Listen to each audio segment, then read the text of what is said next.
திரு தங்க வரதராஜன், இப்போ எதிர்க்கட்சிகள் குறிப்பாக பாஜகவும் வாக்குரிமையை பறிக்கணும், அதாவது தகுதியான வாக்காளர்களை நீக்கிவிட்டு திமுக எதிர்ப்பு அந்த மனநிலையோடு அந்த செயல்பாட்டில் திமுக வெற்றியை தடுப்பதற்குத்தான் நீங்கள் இது ஒரு பெரிய ஆயுதமாக, இதுக்கு முன்னாடி வருமான வரித்துறை, அமலாக்கத்துறை என்னென்னவோ ஏவி பார்த்துட்டீங்க, இப்போ நீங்கள் எஸ்ஐஆரை கையில் எடுத்திருக்கிறீங்க அப்படின்னு முதலமைச்சர் சொல்கிறாரு. உங்கள் பதில்?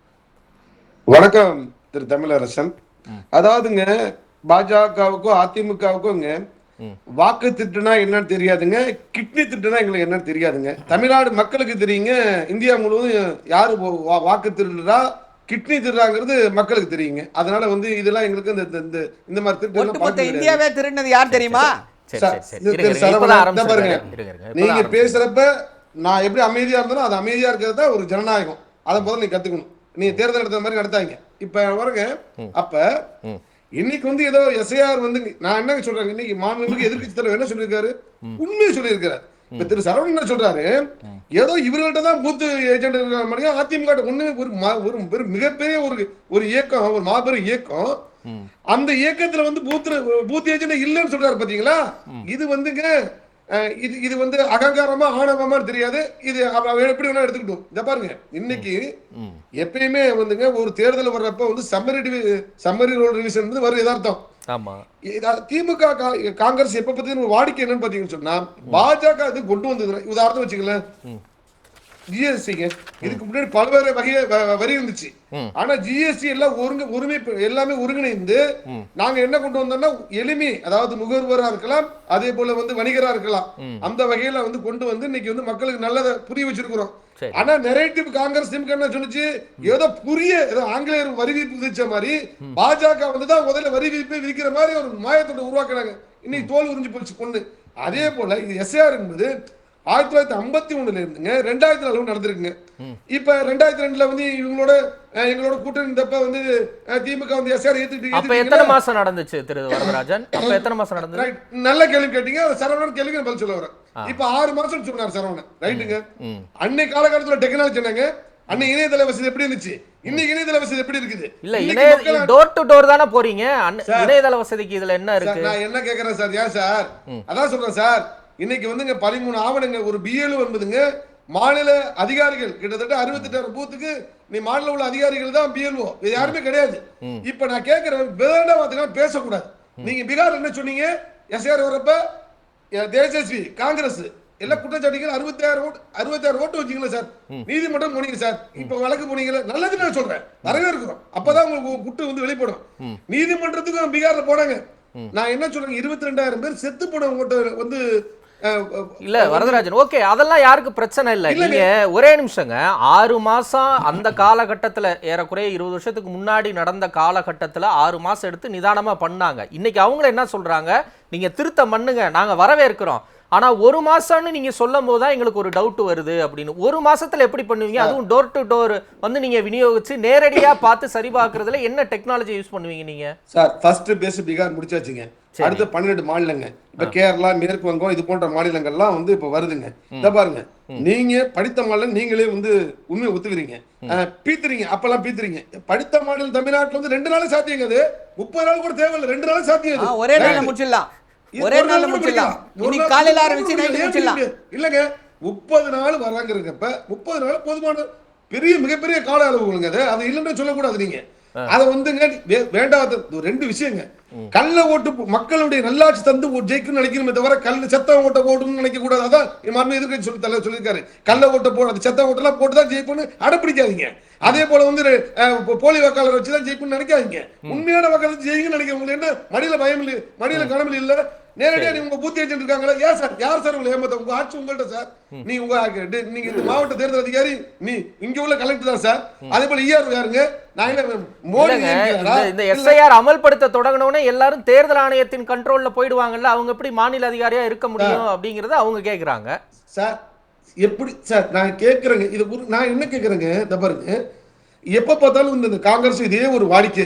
இவர்கள் பீகார்ல எப்படி இந்தி கூட்டணி தோக்க போறது முடிவு பண்ணி இதை எடுத்தீங்களோ, ஒரு அப்பீல் இருக்குதா, ஒரு அப்பீல் சொன்னீங்களா? இப்ப ஒண்ணு இல்ல, ஒரு மறு தேர்தல் கூட ஒண்ணு கிடையாது. அப்ப நியாயமா இருந்துச்சா இல்லையா? நீங்க நெரேட்டிவ் செட் பண்ணிட்டு நீங்க பண்ணடிக்காதீங்க. என்ன ஆச்சுன்னா, பீகார்ல எப்படி இந்தி கூட்டணி கலை அடிச்சோ, திமுகவுக்கு காலியாகுங்கிறத திமுக ஒத்துக்கிறது இப்பயே காரணம் தேடுதுதான் உண்மை. அப்ப நாங்க வெளிப்படையாக தெளிவா சொல்லியாச்சு. வரைகிற நான் 30 நாள் வந்து பிஎல்ஓ எப்படி பண்ணுவாங்க, ஈஆர்எம் முறை எல்லாம் வெளிப்படையா கொடுத்தாச்சு. அதன் பிறகு வரைவு வாக்காளர் பட்டியல் வெளியிட்ட பிறகு அதன் பிறகு எப்படி பண்ணணும், ஒரு ஜனநாயகத்துல எப்போதும் உள்ள ஒரு சீர்திருத்தம் கொண்டு வரப்ப நீங்க வந்து மக்கள்கிட்ட ஒரு தவறான கொண்டு போறத பார்க்காதீங்க. மக்கள் நம்ம தெளிவா இருக்கிறாங்க. இல்லங்க, அதுல கேட்கப்பட்ட கேள்விகள் தாங்க நிறைய சிக்கல் இருக்கு. இதுக்கு முன்னாடி நீங்க ஓட்டு போட்டீங்களா, உங்க உறவினர்கள் யாரு, அந்த உறவினர்களோட டீடைல்ஸ், அவங்களோட பூத் நம்பரு, வாக்காளர் அடையாள அட்டை, இதெல்லாம் எதுக்கு கேட்கணும், என்ன அடிப்படையில் கேட்கணும், இதெல்லாம் படித்தவங்கனாலேயே வந்து விவரம் தெரிஞ்சவங்கனாலே வந்து இது ரொம்ப அவ்வளவு எளிதாக ஃபில் பண்ணக்கூடிய ஃபார்மா இல்லை. இப்போ ஒரு கிராமப்புறத்தில் ஏழை எளிய மக்கள் எப்படி இதை ஃபில் பண்ணி தங்களுடைய வாக்குரிமையை நிலைநாட்டிக்க முடியும்? அதாவது திரு தமிழரசு எந்த பாருங்க 2002 2004 அது 197 2005 வந்து 37 இது ஒரு விஷயம் சரவணன் சொல்லிட்டார். டீலிமிட்டேஷன்ல பண்ணதுல உண்மை. இப்ப நான் என்ன கேட்கிறேன்னா, நீங்க வரைவு வாக்காளர் பட்டியல் நீங்க வெளியிட்ட பிறகு கூட நீங்க வந்து உங்களுடைய இது தவறா இருந்துக்குமே. ஆனா நீங்க கேக்குறீங்க ரிலேட்டிவ் சார், அது வந்து தேர்தல் கமிஷன் அதான் சார், ஒரு வாக்காளரை கூட வந்துங்க அவருடைய வாக்குரிமை பறிக்கப்படக்கூடாதுங்கிறத நோக்கம். அதே போல ஒரு போலியானவர் வாக்கு செலுத்தக்கூடாது என்பது நோக்கம். அதே போல இந்திய குடியுரிமை சார்ந்தவர் தான் ஓட்டளிக்கக்கூடியது இந்த சீர்திருத்தம். இதுல எது குறை இருந்தா அப்புறம் பேசுங்க. பீகார்ல பேசுனீங்க ஆரம்பத்துல, நான் அதான் சொல்றேன். நிறைவுல முழுமையான அத்தனை கிரீவன்சஸையும் இன்னைக்கு எலெக்ஷன் கமிஷன் நிச்சயமாக பரிசீலனை பண்ணி ஒரு வாக்காளர் கொடுக்கிறது. அதுக்காக இறந்தவர் ஓட்டை சேர்க்கறதுக்கு போற இது பண்ணக்கூடாது, டபுள் என்ட்ரிகளை ஏற்றுக்கொள்ள முடியாது. அதனால உண்மையான வாக்காளர் யாரோ அவர்கள் நிச்சயமாக வந்து அவருக்கு வாக்கு செலுத்த உரிமை உண்டு.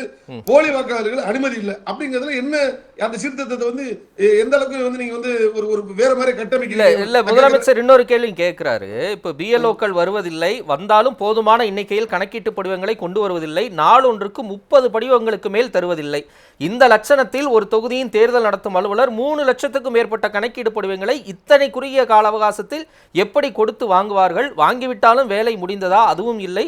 டிசம்பர் 7ஆம் தேதி வரைவு வாக்காளர் பட்டியலை வெளியிட வேண்டும். போகிற போக்கை பார்த்தால் எப்படி இதையெல்லாம் செய்து முடிக்க போகிறார்கள் அப்படின்னு நிறைய கேள்விகள். இந்த கேள்வியை அதுல அவர் கேட்டிருக்காரு. சார், அவர் பதட்டத்தில் இருக்காரு சார், அவர் பதட்டத்தில் இருக்கிறாரு.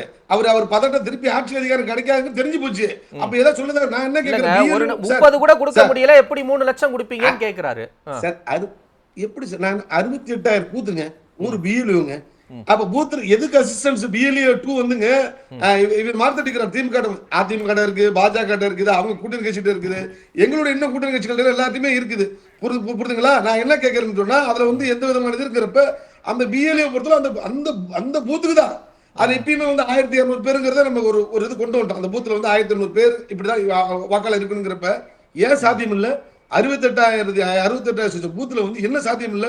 இவர்கள் அதிகாரிங்க, இவர்கள் நியமிக்கணும். இவர் தான் எந்த தேர்தல் ஆணையம் இருந்தாலும் நிர்வகிக்க, அந்த தேர்தல் நடத்தக்கூடியது மாநில தேர்தல் மாநிலத்தை சார்ந்தவர் தான் இது பண்றப்ப இவர்களுக்கு என்ன அச்சம்? நான் கேட்கிறேன். இன்னும் சொல்ல போனா அச்சப்பட வேண்டியதுங்க பல பேருக்கு. திமுகவுக்கு சாதகமா இருப்பாங்களோ அதிகாரிகள் சொல்லி அச்சப்பட வேண்டியது மக்கள் தான்.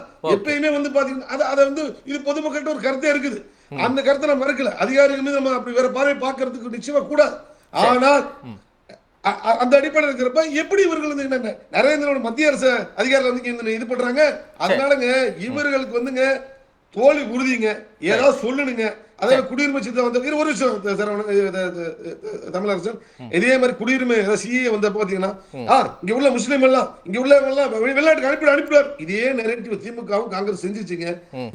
யாராவது ஒரு ஆள் சொல்ல முடியுமா உங்களால? அது போல தாங்க நீ பீகார் ஒரு ஆள் வந்துங்க விடுபடாம நான் பாத்துக்கிட்டேங்க.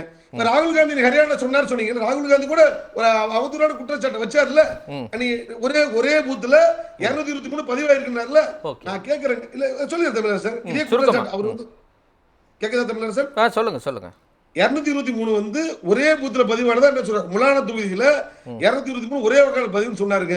அங்க பாருங்க 2019 வந்துங்க எங்களுக்கு அந்த பூத்துல 65 பூத்துல வந்து பதிவானது 2014 420 ஓட்டு பாஜகங்க, 311 காங்கிரஸ். முடிச்சிடறேன், இதோட முடிச்சிடறேன். 2024 ஹரியானா சட்டமன்ற தேர்தலுக்கு பாஜகவுக்கு 275 தாங்க, ஆனா காங்கிரஸ் 602 ஓட்டுங்க. அதாவது இது எங்க போய் சொல்றதுங்க? ஜனநாயக மக்கள் வந்துங்க ரொம்ப போட்டு வந்து தோத்தா ஒண்ணு ஜெயிச்சா ஒண்ணு சொல்லாதீங்க. நீங்க நரேந்திர மோடி ராஜினாமா சொல்றீங்கல்ல, நீங்க ரோசகராக இருந்தா நீங்க ஆட்சி போகுது 40 எம்பி நீங்க ராஜினாமா பண்ணுங்க. நான் கேக்குறேன். நன்றி. 40 எம்பி ராஜினாமா. அதாவது தமிழரசன், அதாவது சரவணனுடைய ஆதங்கம் வந்து புரியுது. நீங்க இந்த முறை கள்ள ஓட்டு போட்டு ஜெயிக்க முடியாது. அடுத்தவங்க நீ போட முடியாது. அதனால வாக்கு திருட்டு நீங்க ஈடுபட முடியாது. இதுதான் வெளிப்பாடு. நீ என்ன அண்ணன் இவர் சொன்னாரு 2021 அதிமுக ஆட்சி, அதிமுக ஆட்சி, பாஜக ஆட்சி, அப்ப எந்த ஓட்டு திருநாங்க? அப்ப தேர்தல் ஆணையம் பூ பறித்து கொண்டிருந்ததா? சரவணன் இல்ல, அப்படி திறமையற்றவர்களா நீங்க? மோடி ஆதாயத்தை அமித்ஷா வந்து திரிப்பார் அப்படின்றீங்களா? திறமை இல்லையா உங்களுக்கு? ஓட்டு போடக்கூடிய தைரியம் வெளியில வேற இருக்காரு, பேசட்டும். சொல்லுங்க வரதராஜன். நான் அவர் பேசுற குற்றச்சாட்டு அமைதியா இருந்தேன். பதில் சொல்ல விடுமா இல்லையா? சொல்லுங்க. என்ன சொல்றாரு? அது மாதிரி எல்லாம் இவங்களுக்கு ஃபேவரபிள் செட்டாங்க. நான் கேக்குறேங்க, குஜராத்ல யார் ஆட்சியில் இருக்கிறா? மத்திய பிரதேச யார் ஆட்சியில் இருக்கிறா? உப்பில யார் ஆட்சியில் இருக்கிறா? புதுச்சேரியில் யார் ஆட்சியில் இருக்கலாம்? சத்தீஸ்கர்ல யார் ஆட்சி இருக்கிறா? கோவா, ராஜஸ்தான் யாருங்க? மேற்கு வங்கத்துல பலமாக இருக்கிறோம். தமிழ்நாட்டில் ஆட்சி அமைக்க போறோம். பாருங்க ஒரு விஷயங்க, சீர்திருத்தம் அப்படி பண்ணணும் இப்படி பண்ணணும் திமுக சொல்லக்கூடாதுங்க. நீங்க எல்லாமே உச்ச நீதிமன்ற வழிகாட்டுதல் சில விஷயங்கள் நடக்குது.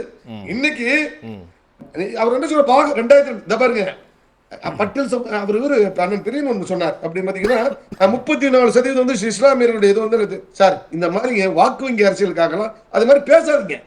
66% இந்துவா? 60% இந்து அப்ப பாஜக விட்டுருமா? நான் கேட்கறேங்க தருங்க. இந்த நாட்டுடைய குடியுரிமை பெற்றவர்கள் ஒன்று இருக்குது. ஊடுருவர்களுக்கு ஒருபோதும் வாக்குரிமை கிடையாதுங்கிறது நோக்கம் தான். இது ரெண்டு மாட்டுகள் என்ன இருக்குது? ஊடுருவர்களுக்கு ஓட்டுகள் கொடுக்க முடியாதுங்க. அதை செஞ்சிருக்குது அரசாங்கம். நீங்க உடனே முஸ்லீம் அப்படின்னு விவசாயம் முடிச்சிருக்கீங்க. அதே போல பட்டியல் என்ன வாக்கு வங்கி அரசியல் நோக்கம் இருக்கு? அவர் இன்னைக்கு பாருங்க சார், கோர்ட்ல சொன்னேன் சார், கோர்ட்ல சொல்லுங்க சார். அதுக்கு விலக்கு கொடுத்தாச்சுங்க. விலக்கு கொடுத்தாச்சு, நீதிமன்றம் ஏத்துக்கிட்டு அதெல்லாம் மறுக்காதீங்க. ஃபிகர்ஸே வரல இன்னும். தேர்தல் கமிஷன் ஃபிகர்ஸே கொடுக்கல இன்னும். தேர்தல் கமிஷன் ஃபிகர்ஸ் கொடுக்கல.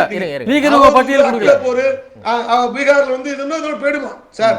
எங்களை ஒரு விஷயங்க, உங்க முதலமைச்சர் மாதிரி நாங்க வந்து அகங்காரத்துல ஆட்டி பார்க்க முடியாது, அசை பார்க்க முடியாது சொல்லுவாங்க.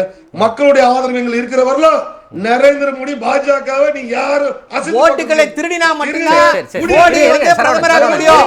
ஓட்டுகளை திருடல அப்படின்னா பதவியில் இருந்து மக்கள் எப்போ தூக்கி எறிஞ்சிட்டாங்க. ஆட்சி பார்க்க முடியாது, அசைச்சு பார்க்க முடியாது. அதனால ஓட்டுகளை திருடினா மட்டும்தான் அசைச்சு பார்க்க முடியாது, ஆட்டி பார்க்க முடியாது. இருங்க அப்ப சொல்றேன். நான் இங்க பாருங்க, இப்பங்க அதே போல வந்து இது வந்து மிகப்பெரிய அதிமுக மிகப்பெரிய பலம் முறிஞ்ச கட்சி, பூத்துல வலிமையாக இருக்கக்கூடிய கட்சி. அதே போல இன்னைக்கு எல்லா கட்சிகளும் அந்த மாதிரி இது பண்ணிருக்குது. அதாவதுங்க ஒரு அதிகாரிகள்ல சந்தேகம் ஏற்படுறது வந்து பாத்தீங்கன்னு சொன்னா அச்சம் வந்து இயற்கையா எதிர்கட்சிகள் தான் வரணும். நாங்க வந்து ஜனநாயகத்தை மதிக்கிறோம். அந்த அடிப்படையில இன்னைக்கு நாங்க விளக்கணை ஊத்திட்டு இருக்கிறோம். திமுக ஏதாவது தில்லுமுள்ளு பண்ணுமான்னு எங்க பூத்துல விளையாட்டு எங்க கூட்டணி கட்சிகள் அதிமுக பாஜக நாங்க ஊத்திட்டு இருக்கிறோம். அதனால ஜனநாயகம் படி வர்றத வரவேற்க உங்க பூத்துல விளையாட்டு எந்த கருத்து வேணாலும் வைக்கலாம். சில விஷயங்கள் அப்ஜெக்ஷன் வச்சா அது தேர்தல் ஆணையம் வந்து பண்றதுக்கான வாய்ப்புகள் இருக்கு தெளிவா சொல்லிட்டாங்க. அதனால ஒரு விஷயம் நான் என்ன சொல்றேன், ரெண்டே விஷயம். ராகுல் காந்தி பத்தி ரொம்ப சார், நான் இன்னைக்கு ஒரு விஷயத்தை நீங்க ஒரு ஜனநாயகத்தை மதிக்க கத்துங்க. ஹரியானாவுல, கர்நாடகாவுல, தெலுங்கானாவுல ஜெயிச்சீங்கன்னா உங்களுக்கு எல்லாமே சரியா இருக்குது. தோத்து போயிட்டீங்கன்னா இதையே சொல்லிட்டு இருக்காங்க. அவர் வந்து மனநிலையா அவர் பாதிச்சிருக்காருங்கிறத திரு சரவணன் மறுக்கிறார். நான் எதிர்க்கு மதிக்கிறேன். அவர் எவ்வளவு ஃபெடப்ல இருக்கிறார். நிச்சயமாக வந்துங்க ஜார்ஜ் ஜோஸோட தம்பி இந்த நாட்டுடைய 130 கோடி வாக்காளர்கள் வச்சு தேர்தல் சந்திக்கக்கூடிய ஜனநாயகத்தை மிகப்பெரிய திருவிழா உலக நாடே பாராட்டுறப்ப ஜார்ஜ் ஒருத்தர் தம்பி ராகுல் காந்தி என்பவர் இந்த நாட்டை சீர்குலைக்க வேண்டும், இந்த ஜனநாயகத்தை அவமதிக்கணும் தொடர்ந்து செஞ்சுட்டு இருக்கிறார். நீ என்ன வேணாலும் போடலாங்க. ஆட்சி அதிகாரத்துக்காக பாஜக கிடையாது, அதிமுக கிடையாது. நிச்சயமாக நாங்க ஆட்சி அமைப்போம். நாங்க நியாயமாக வந்து நடைமுறைப்படுத்துறோம். நாங்க வந்து ஓட்டு திருட்டை வந்து அனுமதிக்க மாட்டோம், கிட்டு திட்டி அனுமதிக்க மாட்டோம். நன்றி.